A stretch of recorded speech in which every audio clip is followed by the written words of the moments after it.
About this whole story, we bring in Montana Senator Steve Daines, Tennessee Senator Marsha Blackburn. I thank both of you, senators, for helping out on this. There's so much to talk about.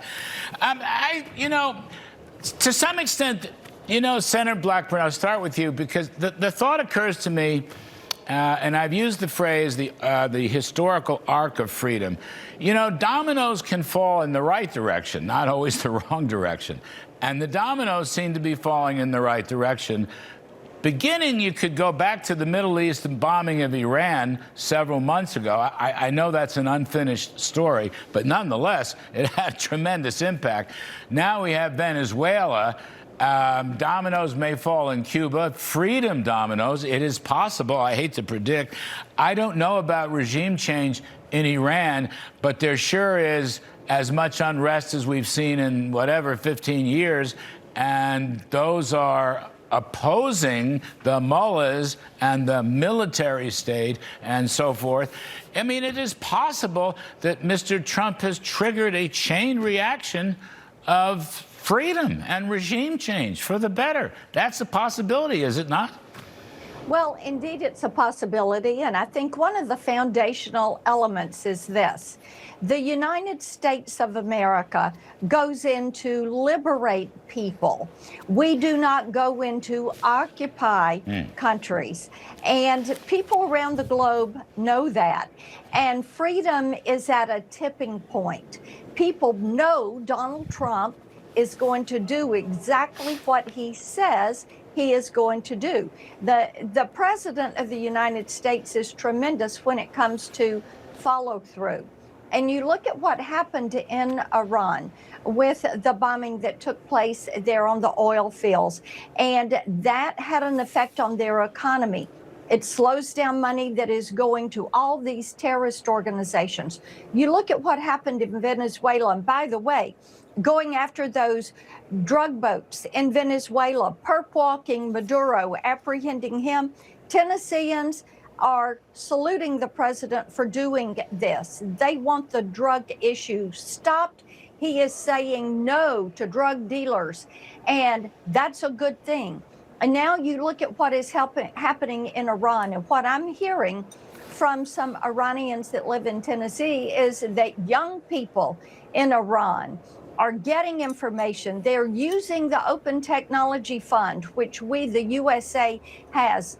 Rep. McCall and Michael McCall and I have championed this. They're getting Starlink in. People are communicating. So whether it is Cuba, Iran, Venezuelans, what you see is people want their shot at freedom, at opportunity. They know Donald Trump in the USA will deliver and help them. First of all, Senator Daines, thanks for helping out. We appreciate it. Senator Blackburn makes a lot of good points. I love the Starlink point. I really love that. The more we can get that mounted, the more information that we will have, and Elon Musk part of that, Senator Daines. But I don't know. Do we want to wait and let the Iranian people make the regime change, Senator Daines?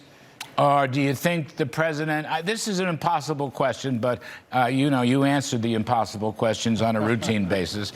Do we have, if the killing is 500 or 1,000 or 5,000, I don't know, perhaps you have better information, perhaps Ms. Blackburn does. Do we let them do it, or does the president come in the second time, having bombed the heck out of him the first time? I don't know what's left to bomb. How does this play out in your judgment? Well, Larry, let's be clear. The Iranian people will drive the regime change regardless of any action taken by the United States. Right. This is a Berlin Wall moment for the Middle East. If you're 45 years old or younger, you've only grown up knowing there's been an Ayatollah in charge in Iran. But I'm old enough to remember, you are as well, Larry, that we used to have Iran as an ally of the United States. The Iranians were helping us in the Middle East. They were helping us push back on then the Soviet influence in the Middle East. This is a remarkable moment. And by the way, it's not by accident. It's been very intentional because of great leaders like President Trump and Bibi Netanyahu. with moral clarity, been very decisive.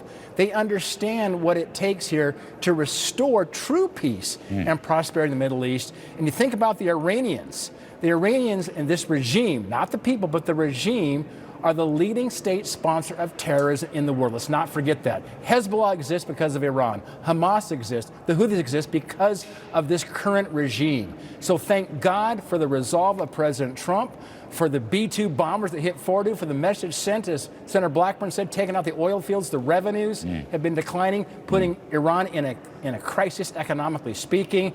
This is a moment that's been set up, and we pray and hope for the change coming here in Iran. They'll break the right way, and they'll really restore freedom and liberty to the great people of Iran. Senator Blackburn, we need to get on a plane and go to Cuba. Mr. Trump made a very, I'll say, unambiguous Truth Social statement about Cuba. Cuba lived for many years, amounting Venezuelan oil.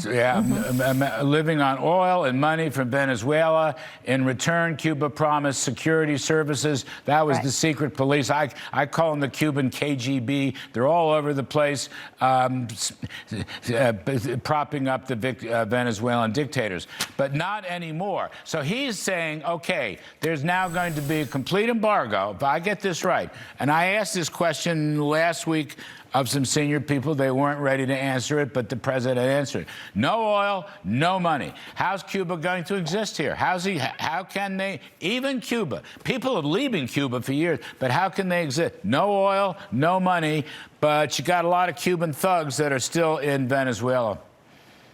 And what you have had is the bad actors have built this relationship one to another and have propped one another up. And bear in mind, Russia, China, Iran, North Korea, that is your new axis of evil.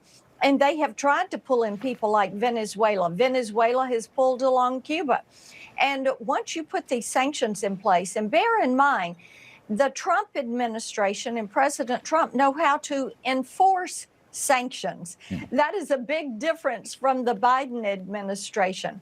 And when there is no ability for Venezuela to sell oil and get it to the market except through the United States, with those funds going into that custodial account for the people of Venezuela, then Cuba has no money. And so there is nothing to pay the Cuban force that has been there providing security in Venezuela. There is nothing for the Cuban people. And our hope would be that they would reach forward for freedom.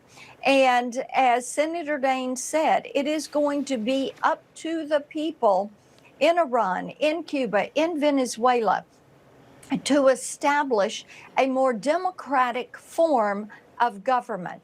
We go in, we free people. We do not go in and overtake countries. And the good work that is being done now, I think the message to people is the United States is going to be here to support you as you fight for your freedom and your liberty. And the steps the president has taken, I know the Democrats are getting really squishy about this, but the president has shown his resolve to support people and to support the groups that are pushing for freedom and pushing out these regimes. Senator Daines, the thing is, I've been waiting for Mr. Trump's statement. I loved it when he finally came out. Just cut it off. No more oil, no more money. The question is, how does it end? I mean, it's a Berlin Wall situation. I love that. I was around, you're right, when the old Shah of Iran, he wasn't perfect. I think his son is a more democratic-oriented leader, possibly in Iran. But with respect to Cuba, which has been, a pain in the you-know-what for so many years, nothing but troublemaker throughout the hemisphere. So, Senator Daines, with no oil and no money from Venezuela and the United States embargo, we have Cuba by the short hairs.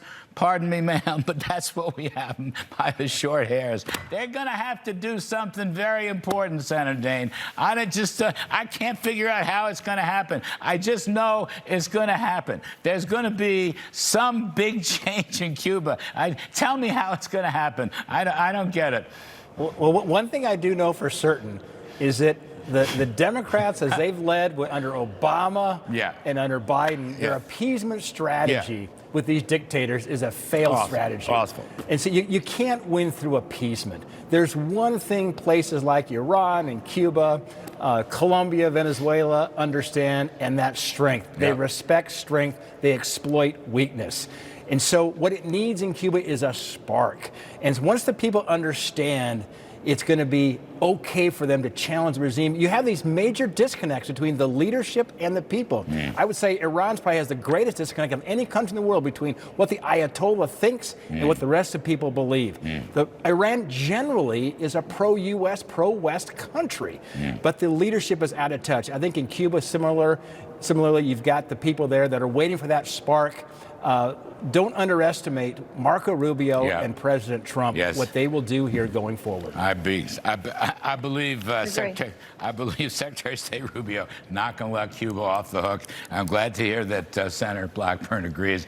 I just think, boy, there's a story whose time has come and gone. Cuba, communist Cuba, finally. Anyway, you're both terrific. Thank you for helping us, Senator Steve Daines and Marsha Blackburn. I'm most grateful.